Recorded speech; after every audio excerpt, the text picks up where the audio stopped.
الحمد لله وكفى وسلام على عباده الذين اصطفى أما بعد أعوذ بالله من الشيطان الرجيم بسم الله الرحمن الرحيم ولمن خاف مقام ربه جنتان صدق الله مولانا العظيم. واجب الاحترام سامعین کرام، میں نے سورہ رحمان کی ایک آیت مبارکہ آپ حضرات کی خدمت میں تلاوت فرمائی اور اس شخص کے لیے جو اپنے رب کے پاس کھڑا ہونے سے ڈرتا ہے دو باغ، دو جنت. اور قرآن میں اسی سورہ رحمان میں دوسری جگہ دوسری آیت ہے وَمِن دُونِهِمَا جَنَّتَانِ، اور اس کے علاوہ بھی دو جنت. جنت میں بھی بہت سے درجات، انسانوں میں بھی بہت سے درجات. تو جو لوگ اعلیٰ کوالٹی کے ہیں ان کی جنت سونے کی. وَلِمَنْ خَافَ مَقَامَ رَبِّهِ جَنَّتَانِ، اس میں فِيهِمَا عَيْنَانِ تَجْرِيَانِ. اور اس سے جو عام لوگوں کی جنت ہے وَمِن دُونِهِمَا جَنَّتَانِ، جو چاندی کی اس سے تھوڑا کم درجے. بہرحال میں آپ حضرات کی خدمت میں بہت مطالعہ اور بہت تجربہ سے ایک بات عرض کرنا چاہتا ہوں جو ہماری زندگی کے لیے بھی کارآمد اور آپ کے لیے بھی کارآمد ہوگی انشاءاللہ. دیکھیے، ایک ہے امید اور ایک ہے اللہ کا خوف. امید جس طریقے سے اللہ تعالیٰ کی یہ نعمت ہے، اسی طریقے سے اللہ تعالیٰ کا جو خوف ہے وہ بھی ایک بہت بڑی نعمت ہے. چنانچہ جناب رسول اللہ صلی اللہ علیہ وسلم اپنی دعاؤں میں یہ دعا پڑھا کرتے تھے: اللہم انی اسألک من خشیتک ما تحول بہ بینی و بین معصیتک. اے اللہ، میں آپ سے سوال کرتا ہوں آپ کی اس خشیت کا، آپ کے اس خوف کا جو میرے اور میرے گناہوں کے درمیان اور آپ کے خوف کی وجہ سے آدمی بہت سارے گناہوں سے رک جاتا ہے، توبہ کی توفیق ہوتی ہے اور اللہ کی قریب قرب کے درجے کو درجہ بدرجہ وہ آگے بڑھتا رہتا ہے. تو جس طریقے سے امید یہ نعمت ہے، اسی طریقے سے خوف بھی ایک نعمت ہے. خوف کس کو کہتے ہیں؟ خوف کہتے ہیں اوپر کے ڈر کو، اور ایک ہوتا ہے اندر کا، اس کو حزن کہتے ہیں. جیسے آپ کی پھانسی ہو جائے، ابھی کسی کوئی آرڈر کر دے کسی کی بھی پھانسی کا، ظاہر سی بات ہے وہ کسی گناہ کے بارے میں سوچے گا. وہ تو سوچے گا کل ہماری پھانسی ہے، کیا گزر رہی ہوگی، کیسے کیسے خیالات اس کے دل میں آ رہے ہوں گے، وہی جانتا ہے. بھائی وہ گناہ کرے گا، سوال ہی نہیں اٹھتا کہ وہ گناہ کرے گا. اس لیے اپنے اندر اللہ کا خوف رکھو دین کے معنی. ہم رہے نہ رہیں، کوئی ذمہ دار رہے نہ رہے، اس کا یہ مطلب نہیں ہے اللہ تو ہر جگہ. ہم بھی کسی کے سائے میں چلتے، ہمارا بھی حساب کتاب. تو خوف جو ہوتا ہے باہر کا ڈر ہوتا ہے، اس میں آدمی اللہ کی طرف رجوع کی توفیق ہوتی ہے. اور جو حزن ہوتا ہے اندر کا غم، کسی کی اولاد مر جائے تو کھانا پینا چھوڑ دیتا ہے. آدمی کہتا ہے چلیے بھائی کھانا کھا لیجیے، کہتا ہے نہیں، اس لیے کہ اندر سے اس کو ایسی فکر لائق ہے کہ طبیعت بدل چکی. جو لوگ سمجھدار ہیں وہ لوگ اللہ کا خوف رکھتے ہیں. امام غزالی رحمۃ اللہ علیہ نے لکھا ہے کہ اگر جوانی ہو اور طاقت ہو، اللہ کا خوف رکھنا چاہیے تاکہ گناہوں سے آدمی دور ہو، نفسانی خواہشات سے آدمی دور ہو، اس پر اپنی پکڑ بنا سکے. اور جب آدمی کمزور ہو، جب بیمار ہو، تو اللہ تعالیٰ سے امید رکھے تاکہ مایوسی نہ ہو. خوف کے بھی بہت سے مراتب ہیں. ایک تو عام درجے کا خوف ہوتا ہے، جیسے کوئی آدمی شریعت کے خلاف کوئی کام کرتا ہے تو اس کو ڈر ہوتا ہے کہ عذاب ہوگا قبر میں، اللہ کے یہاں حساب ہوگا تو پکڑے جائیں گے. ایک ابرار کا خوف ہوتا ہے، وہ اللہ کے حکموں کی پاسداری کرنے کے بعد یہ ڈرتے رہتے ہیں کہ اللہ تعالیٰ جیسا کرنے کا حق تھا ویسا نہیں. ما بدنا کا حق کا عبادت، وما رفنا کا حق کا معرفتی. جیسے عبادت کا حق تھا ویسے ہم رکھتے، جیسے آپ کو پہچاننے کا حق تھا ہم پہچان سکتے. یہ مانفر رحمۃ اللہ علیہ کہتے تھے اپنی بات. اور ایک اعلیٰ علم، ایک بڑے لوگوں کا مقربین کا خوف ہے جو سب کچھ ہوتے ہوئے ساری عبادتوں کو، سارے احکامات کو مکمل کرنے کے بعد بھی ان کے دل میں خوف رہتا ہے کہ معلوم نہیں اللہ کے یہاں کیا ہو۔ تو بہرحال جو لوگ اللہ کا خوف رکھتے ہیں اور اس کے مطابق اپنی زندگی گزارتے ہیں وہ لوگ چالاک ہیں۔ حدیث پاک میں آتا الکیس من دان نفسہ وعمل لما بعد الموت، اور وہ لوگ بیوقوف ہیں جو نفسانی خواہشات کی اتباع کرتے رہتے ہیں۔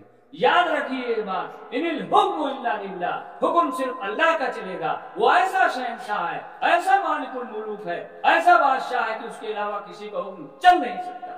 لَلشَّمْسُ يَنبَغِي لَهَا أَن تُدْرِكَ الْقَمَرَ وَلَلَّيْلُ سَابِقُ النَّهَارِ، سورج کی مجال نہیں کہ چاند کو وہ پکڑ لے، وَلَلَّيْلُ سَابِقُ النَّهَارِ، رات کی مجال نہیں کہ وہ دن پر سبقت کر جائے۔ وَكُلٌّ فِي فَلَكٍ يَسْبَحُونَ، ہر ایک اپنے دائرے میں چل رہا ہے۔ اتنی بڑی مخلوق ہزاروں ہزار سال سے سورج ایک منٹ پیچھے نہیں ہوتا اپنے مسئلے۔ جس جگہ اللہ نے کہہ دیا ہے، جیسا نظام سے کر دیا ہے، اسی دائرے میں وہ لوگ چلتے، لیکن ہر ایک انسان کتنی نافرمانی کرتا ہے۔ اگر سورج نہ نکلے ساری انسانیت بھوکی مر جائے، کیسے دانا پکے گا، کیسے اور کام کاج ہوں گے، کسی پر زندگی کا سارا نظام چلتا۔ اس لیے حکمرانی تو صرف اللہ کی چلے، لا حکم الا اللہ، اس کی ذات ماوراء الورى ہے، ثم ماوراء الورى۔ یاد رکھیے یہ بات، اگر پوری دنیا کعبہ بن جائے اور ساری انسانیت ابو بکر جیسی ہو جائے، عمر جیسی ہو جائے، عثمان جیسی ہو جائے، تب بھی اللہ کی الہیت پر کوئی فرق نہیں آتا۔ اور اگر ساری روئے زمین کفرستان بن جائے، سارے انسان فرعون حامان بن جائے، تب بھی اللہ کی الوہیت پر، اس کی خدائیت پر کوئی فرق نہیں پڑتا۔ اس میں ہمارا اور آپ کا نفع وابستہ ہے کہ ہم اپنے اندر اللہ کا خوف رکھیں۔ آپ صلی اللہ علیہ وسلم فرماتے ہیں یہ اللہ تعالیٰ سارے انسانوں کا بدلہ سب کے موسم ہے، میں نے دے دیا، لیکن ابو بکر کا بدلہ میں نہیں دے سکتا۔ اللہ ابو بکر کا بدلہ اگر دیں گے تو آپ دیں گے، لیکن حضرت ابو بکر کیا فرماتے ہیں، یا اللہ آپ کے سامنے میں کھڑا نہیں ہو سکتا، کیسے حساب کتاب دوں گا؟ کاش کہ میں گھاس ہوتا، کاش کہ میں کسی درخت کا پھل ہوتا کہ لوگ مجھے کھا لیں۔ حضرت عمر کہتے ہیں لو کان من بعد، اللہ کے رسول فرماتے ہیں لو کان من بعد نبی لکان عمر، لیکن حضرت عمر خشیت سے اللہ کے خوف سے رو رہے ہیں۔ خود جناب نبی کریم صلی اللہ علیہ وسلم جب کوئی آدھی چلتی تھی آپ مسجد کا رخ کرتے، لیکن آج ہم لوگ کتنے نیڈر ہیں۔ اس لیے بھائی اگر چلے گی تو کسی کی اللہ کی چلے گی۔ ایک لقمہ آپ اٹھاتے ہو ہاتھ، اس کو منہ تک لے جاتے ہو، کبھی ہوتا ہے کہ وہ لقمہ موت کا سبب بن جائے۔ ساری مشینیں اپنے اندر اپنا کام کر رہی ہیں، اللہ کے حکموں کے مطابق چل رہے ہیں۔ آپ نے آپ کو تھوڑا اختیار دیا تھا، آپ لقمہ اٹھائے اور منہ میں ڈال لیے بس، لیکن اندر جو سسٹم ہے سب خدا اس کا مالک ہے۔ کیا ہو رہا ہے کچھ پتا نہیں، بسا اوقات آپ کی قسمت بدل جاتی ہے اور آپ موت کا نوالا بن جاتے اسے ایک لقمے کی وجہ سے۔ کیا اختیار آپ کا ہے بتائیں؟ اگر اللہ کا حکم نہ ہو تو ایک دانہ اندر انٹری نہیں کر سکتا ہے، گردہ فیل ہو رہا ہے پتہ نہیں ہے، 2-4 گھنٹوں میں ہارٹ اٹیک آنے والا ہم کو پتہ نہیں ہے۔ یہی ہمارا اختیار ہے۔ اس لیے اللہ کے خوف کے سائے میں ہم کو اور آپ کو زندگی گزارنی چاہیے۔ یہ خوف انشاءاللہ دنیا اور آخرت کی سعادتوں کا باعث بنے گا۔ دیکھ لیجیے حضرت آدم علیہ السلام جنت، اور آپ جنت میں رہنے کے شوق میں آپ نے جنت کا پھل کھایا۔ اللہ کی مرضی نہیں تھی، انسانیت کو دنیا کو بسانا تھا، چلی کس کی؟ اللہ کی چلی۔ حضرت ابراہیم علیہ السلام نمرود نے آگ میں پھروایا، کیا سوچتا تھا آگ جلا لے گی؟ آگ کو اللہ نے گلزار بنا دیا، نہیں چلی۔ حضرت اسماعیل علیہ السلام کو ابراہیم علیہ السلام ذبح کر رہے اور پوری طاقت سے ذبح کر رہے، چھری نے کاٹ لیا، اس کی مجال تھی کاٹ لیتی۔ قرآن کہہ رہا ہے حضرت نوح علیہ السلام اپنے بیٹے سے کہے یا بنیر کم مان اے ہمارے بیٹے ہمارے ساتھ تم آ جاؤ کشتی میں. کہنے لگا میں جودی پہاڑ وہاں بینہم موج فکان من المغرقین. آخر چلا گیا دھارو بار. تو جب نبیوں کی نہ چلی، حضرات انبیاء علیہ السلام کی نہ چلی، چلے گی تو صرف اللہ کی چلے گی. یاد رکھیے اگر اللہ کا خوف نہیں ہوگا، ہمارے اندر انانیت آ گئی تو یہ عبادتوں کا کوئی مطلب نہیں بن سکتا ہے. عبداللہ اندلسی کا واقعہ مشہور ہے. کفار کی ایک بستی سے گزر رہے، دل میں کیا ہے؟ کہتے ہیں یہ مشرک لوگ ہیں جو اللہ کی عبادت سے دور ہیں. کتنے کم عقل لوگ ہیں. فوراً اللہ رب العزت کو جلا گیا. نہ جانے کون سی بات بری نکل جائے. اپنی کلے کا لسانک اپنی زبان پر کنٹرول رکھو.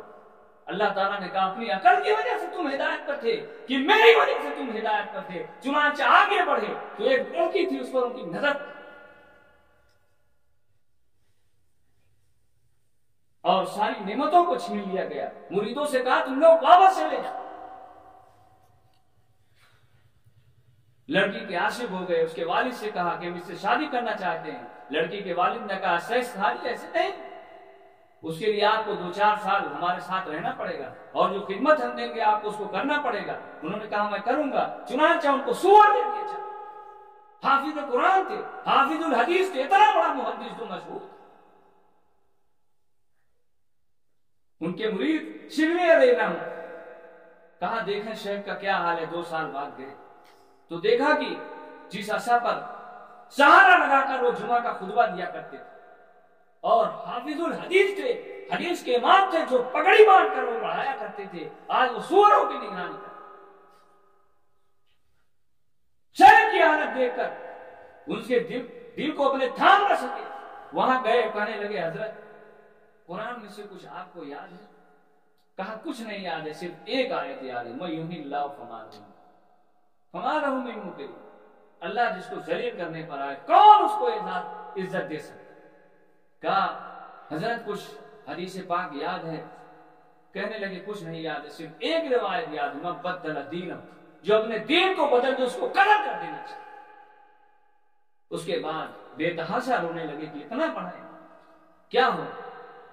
ان کو دیکھ کر امام کو بھی رونا آیا. عبداللہ اندلسی رحمۃ اللہ علیہ بھی رونے لگی. پھر توفیق ہوئی، کیا جملہ اس میں نکلتا رہا زبان سے. ایک جملہ نکلا کہ اے اللہ میں نہیں سمجھتا تھا کہ میں یہاں پہنچ جاؤں گا، میں کیسے یہاں پہنچ گیا. اور بھی جملے نکلتے رہے.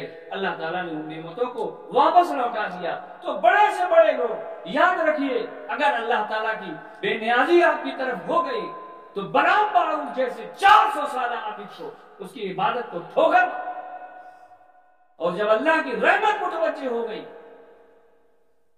تو آیات جیسے ڈاکو کو اللہ تعالیٰ نے ولیوں کو سردار بنا دیا. ولیوں اس لیے ہر وقت اللہ کا خوف رکھنا چاہیے، ہر وقت اللہ سے ڈرتے رہنا چاہیے، اسی کے سائے آدمی کو چلنا چاہیے. بہرحال باتیں بہت ہیں، عمل کرنے کے لیے 2-4 باتیں بھی کافی ہیں. اللہ تعالیٰ ہم سب کے دل میں اپنا خوف عطا فرمائے. آمین. واخر دعوانا الحمدللہ.